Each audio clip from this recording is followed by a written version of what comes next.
Sejam bem-vindos ao canal do Aeromoço para o vídeo mais esperado do ano, salário. Vamos falar sobre o salário de 2021. Meu nome é Marcelo Bueno e hoje nosso destino é informações não tão agradáveis.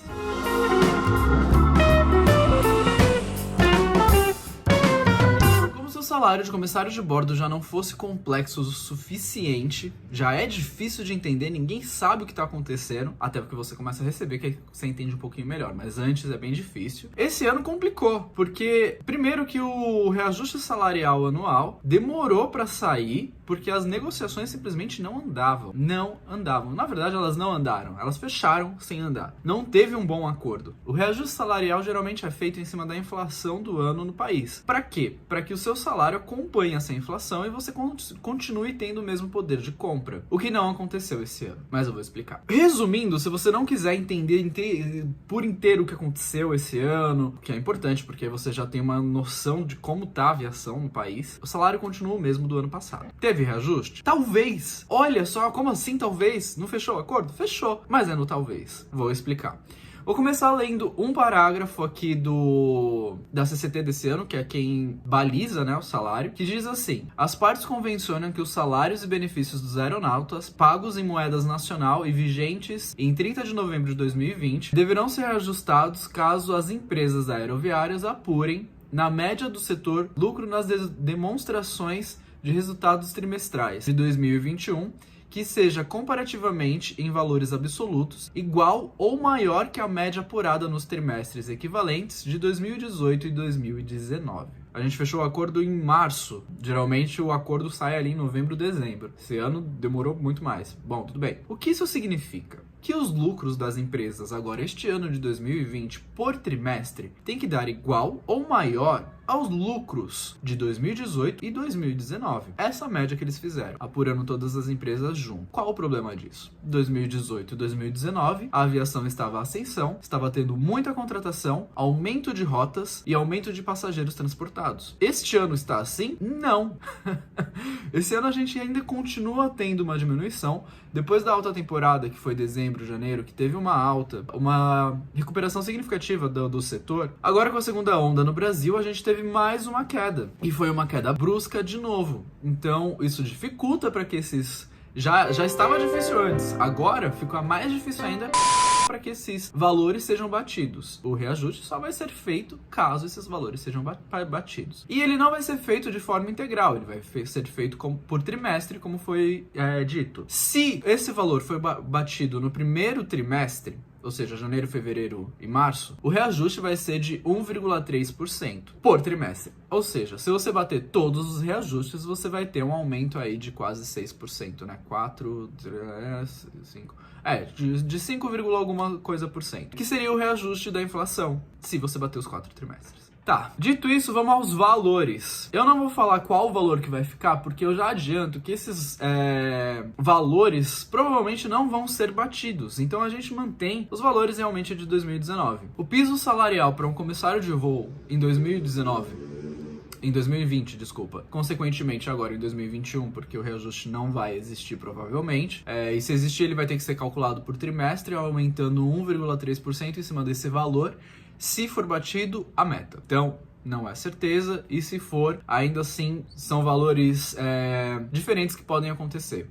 Esse reajuste ele vai ser retroativo, mas só para um trimestre. Então, por exemplo, se a gente bateu o reajuste no quarto trimestre, a gente tem o reajuste 3 meses antes disso, e não todo o período. É importante dizer essa informação também. Piso salarial para o comissário de voo. Isso inclui o salário base mais a compensação orgânica. Esse valor é de R$ 2.277,43. Esse é o valor do piso salarial base, do salário base, mais a compensação orgânica. Essa compensação orgânica é 20% em cima do salário base. Então, se você quiser calcular separado, dá pra fazer, é só fazer esses 20%. Já o adicional de periculosidade, ele é feito 30% em cima das horas de voo. Então, se você não voa naquele mês, você não tem adicional de periculosidade. Esse fato é importante porque, por exemplo, São Paulo agora está em fase vermelha, então os treinamentos foram suspensos. Sendo assim, eu, por exemplo, tive uma licença vencida. Um dos meus treinamentos venceram. Eu não posso voar. Então eu tô o mês inteiro no chão. Se eu tô o mês inteiro no chão, eu não tenho adicional de periculosidade porque não tenho hora de voo. Lembrando que as empresas estão com acordos temporários de redução salarial. Então você vê esse valor, mas esse valor tá sem os descontos do governo, né? Os descontos de INSS, etc. E tá sem o desconto dos acordos temporários, que começaram lá no começo da pandemia, no começo do ano passado. Ou seja, são quase 2 anos aí de redução temporária, mas esse achatamento salarial que provavelmente vai acontecer, porque provavelmente não vai bater as metas, para provavelmente não ter esse reajuste. Eu tô tentando explicar, eu sei que é muita informação e é meio confuso, mas eu espero que fique claro o que está acontecendo. Então, tá, esse é o valor do piso salarial, mas a compensação orgânica, mas provavelmente não é o valor que você vai receber líquido. Tá, o adicional periculosidade é 30% em cima das horas de voo, então isso tem que ser calculado mês a mês. E as diárias? As diárias também não sofreram alteração, e elas vão sofrer alteração da mesma forma que o salário. Então, se bater as metas, aí tem o adicional de 1,3% em cima do valor da diária. O valor da diária, das diárias principais, almoço, jantar e ceia, é de R$80,01. A ceia, ela não é paga sempre, ela só paga se você estiver em trabalho naquele momento, tá? Tem alguns poréns assim, tá? E o valor do café da manhã é 25% dos R$80. Esses valores de diária também, que é para alimentação, você só recebe se estiver voando, trabalhando em treinamento. Não é meu caso esse mês, porque eu estou com licença vencida, então eu não tenho como fazer nada. E treinamento não tem como fazer porque tá em fase vermelha. Nós também temos uma ajuda de custo, que é o Vale Alimentação, de R$417,46 no Vale Alimentação. Mas você não recebe o Vale Alimentação todo mês. Você só recebe quando o seu salário é inferior ou igual a R$5.229,32. Diante da situação atual, que ninguém tá voando, tem pouco voo e tal, tá todo mundo recebendo porque o nosso salário tá bem abaixo disso, como eu expliquei agora nas outras cláusulas. Esse valor também só vai ter reajuste seguindo essa outra cláusula que eu expliquei lá no começo, que é do trimestre, e o reajuste em cima do trimestre se bater as metas. Ou seja, provavelmente não vai ter reajuste. Essa cláusula, eu admito que eu não sabia, acabei de descobrir. A gente tem um seguro de vida pago pelas empresas como benefício para os empregados aeronautas, sem ônus para nós, ou seja,